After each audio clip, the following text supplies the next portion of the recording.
I had a really great day. I did really well on 2 out of the 3 events. My floor definitely could still use some more work, but I was pretty happy using it as a starting point to the season. I think they really enjoyed it. I was really happy with how they got to see and experience their first inter-squad. I think that'll give them a little extra push to get in those lineups and do what they can for the team. I loved it. I love being on 3 events instead of just 1. It was a big change, but I really enjoyed being a bigger contributor, and I'm excited to do more of that this season. I was encouraged by what I saw on Saturday.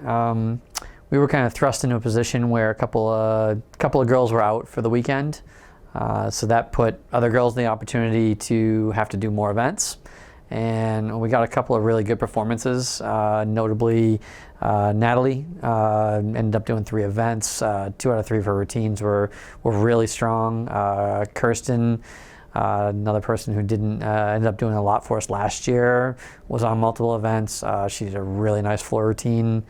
We had a couple freshmen, Sierra and Megan, step in with a couple nice routines as well. So definitely some of the bright spots. I feel like it was a good place to start. We certainly, there's plenty of room for improvement though.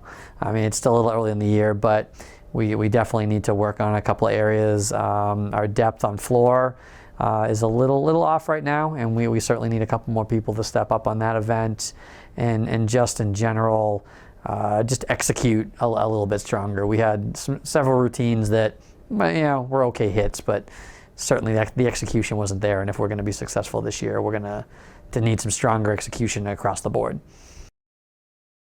The next big step would be our scrimmage with Michigan. They invited us last year and again this year, where they actually are in Chrysler.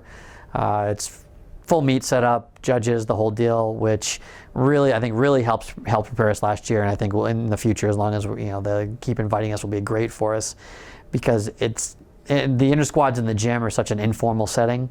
The kids are really familiar with it, and it's just, it's their home. So when you take them out of that home and you put them into an arena, then you really get to see how they're going to perform that a little bit better, and see those changes that you might need to make. So the next big step is in a couple weeks we go to Michigan, and we'll see what they look like in front of a crowd and judges.